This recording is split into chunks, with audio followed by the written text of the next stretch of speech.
How to win friends and influence people. How to win people to your way of thinking or on the principle that simply says this: get the other person saying yes, yes, as quickly as possible. The author shares about a student that he had that he says, this not only works for you with other people, he says it works on you. He says, I had an experience. He says, I'm an avid bow hunter. He says, my brother was coming to town and I wanted to take him bow hunting, so I wanted to rent a bow.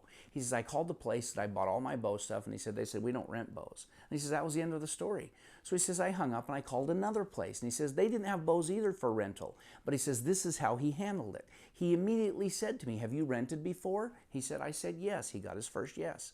And he said, you probably spent $25 or $30 on that rental, didn't you? And he said, he got my second yes. Yes, I did.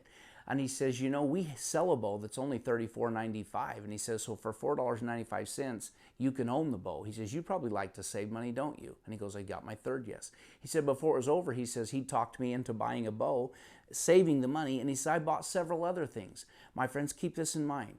You want to buy. You like to say yes. So learn how to get yeses and agreements with people, and you will find that you have learned a new successful trait in working with other people and making them happy.